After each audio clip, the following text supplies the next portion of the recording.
Le duplex avec Franck Payanave dans le 64, dans le Béarn, dans la ville de Sally. Bonjour Franck. Bonjour Martin, bonjour à tous. Oui Franck, on vous retrouve dans des conditions assez peu inhabituelles avec des belles bottes, si vous nous regardez en vidéo sur www.c-l'info.fr. Pourquoi des bottes? Parce qu'il y a des inondations dans tout le sud-ouest de la France. Oui, effectivement, Salis de Béarn qui a donc été touché par de très fortes inondations dans la nuit de mardi à mercredi. 1,40 m de pluie mesurée au centre-ville de Salis. Et puis vous le voyez, encore cet après-midi, de très nombreux quartiers sont coupés par une dizaine de centimètres d'eau. Alors certains ont déjà commencé le nettoyage, c'est notamment le cas de cet habitant de Salis de Béarn qui était juste au bord du cours d'eau et qui a pris, comme je vous le disais, 1,40 m de pluie chez lui. Je vous propose de l'écouter.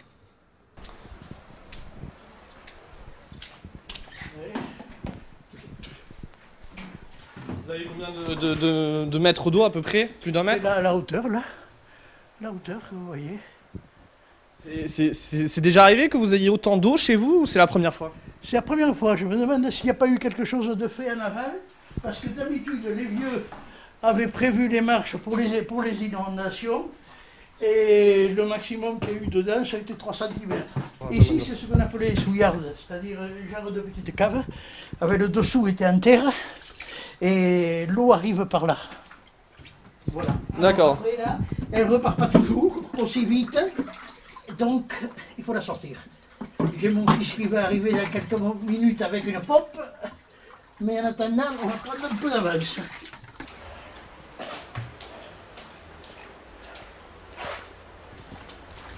Alors ça c'est hier.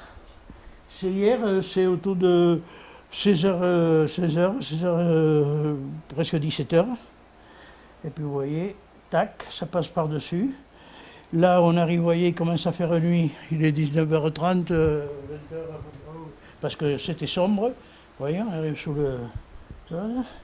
Ici on arrive au-dessus des... Ouais, vous avez le pont. Là, on a les arches qui vont se remplir. On est autour de 10h, de 22h, quoi. Là, vous voyez une personne qui est dans la rue, les prémices, c'est au point bas, là, dans la descente. Ici, le pont, il commence à se garnir. Et alors là, on voit moins. Ça, c'est cette nuit. C'est cette nuit. Il faut dire, alors, oui, ça c'est dedans. Ceci dedans, oui, il y a encore. Alors vous voyez ici, l'eau elle est là, et là c'est le rebord où j'ai mes fenêtres. Vous voyez? Donc l'eau elle est là, encore c'est de bonne heure, c'est 22h30, 23h. Alors là, je me suis aperçu que j'avais prévu 45 cm, que ça ne gazait plus. J'ai mis les fauteuils sur des chaises. Alors là on commence à passer par-dessus. Et à ce moment-là, on arrive à avoir l'eau qui arrive juste dessous, là, jusqu'à la marche, vous voyez, vous avez la voiture Otis. D'accord.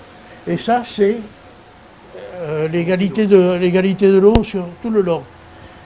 Il y a de petites variations, et à 6h du matin, c'est toujours, on ne voit toujours pas les, disons ceci, au monument aux morts, à 6h du matin, on ne voit pas les noms, on ne voit pas la plaque.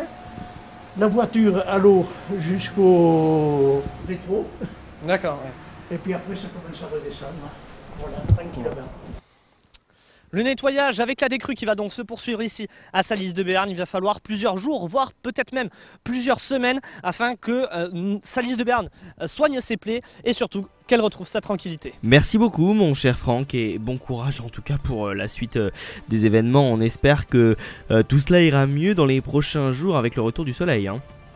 Merci beaucoup Martin, à bientôt. Le duplex.